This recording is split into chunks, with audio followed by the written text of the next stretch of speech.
Good morning everyone. My name is Iverson A. Irag, Subject Retailing Management, Section BSBA MK3E.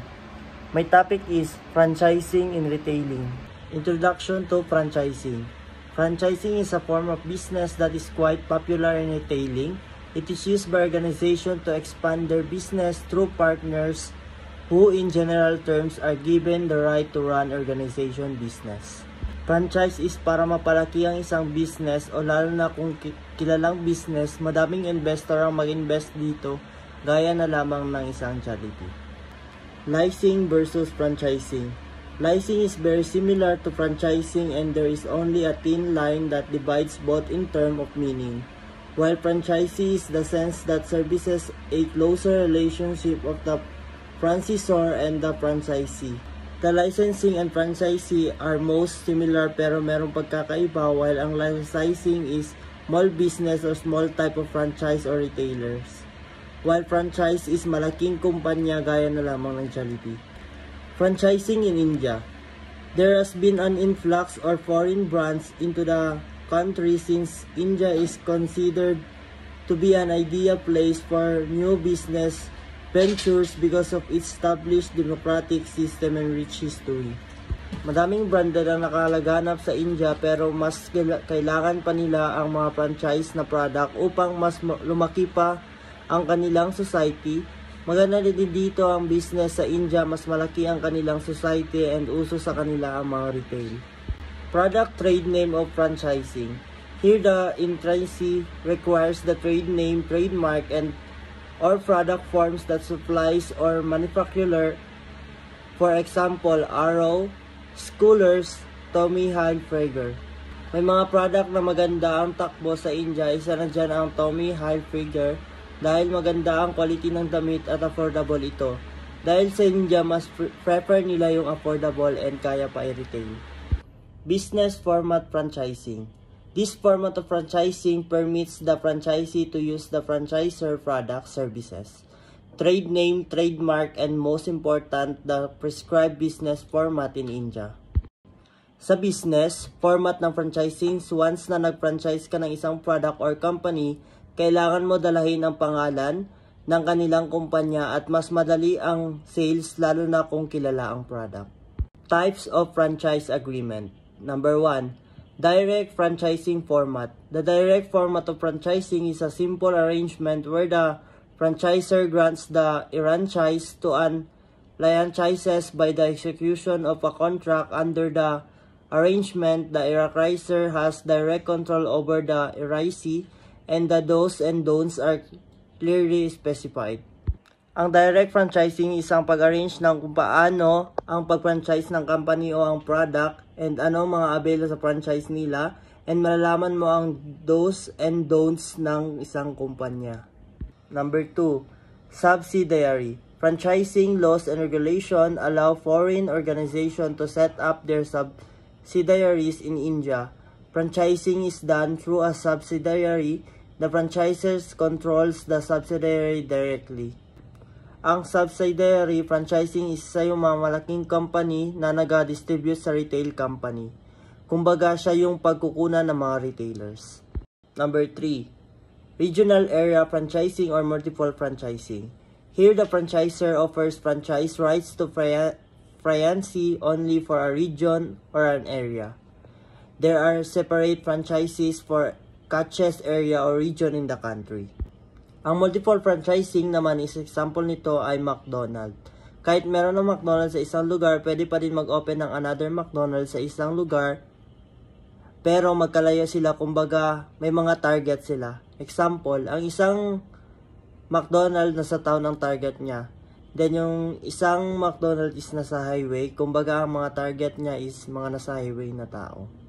Unit franchising. The franchisor offers the right to a franchise to open and run just one store through an executive agreement. This agreement involves many franchises. Ang unit franchising is isang company or product lang ang nakatayo sa isang lugar, pero madami siyang product sa ibang bansa or lugar. Master franchising. In this arrangement, the franchisor grants the franchise rights to an entire count or territory. The franchisee is permitted to open franchises others itself and of grant sub-franchises to others. Ang master franchisee naman is agreement na siya ang mag-control sa isang lugar o mag-distribute sa mga kailangan sa isang lugar. Franchise operation arrangement. Number 1. Franchise owned and franchise operated. The franchisor owns or has the proper lease so that it is sure of the location secure for a long time and lets the franchisee operates the business for a consideration. Ang franchise-owned is sila yung mga nag-operate at may-ari ng franchise location, while franchise-operated sila yung mga magbayad ng mga fees sa mga franchise product nila sa owner talaga ng company or product. Number 2. Franchisee-owned and franchisee-operated. In this arrangement, the franchise is responsible for investment and the operator as well. Only expertise and guidelines are provided by the franchisor. In this arrangement, ang franchise is sila yung magbigay ng guidelines sa franchisor and ang franchisor is siya yung mag-asikaso ng kanyang company or pinanchise na product. Key successful factors in franchising. Number 1, implementation of a pre-tested model. Franchising will yield good result in done by organization after cheating a brand and testing it for its successful operation. Bago maglaki ang isang company, kailangan muna nila mag-test sa isang lugar. Kumbaga, may isang investor na ng Jollibee sa isang lugar. Then, pag malakas ito, may possible na mag-open sila ng isang Jollibee sa isang lugar. Number 2, transfer of knowledge and relevant by the franchisor.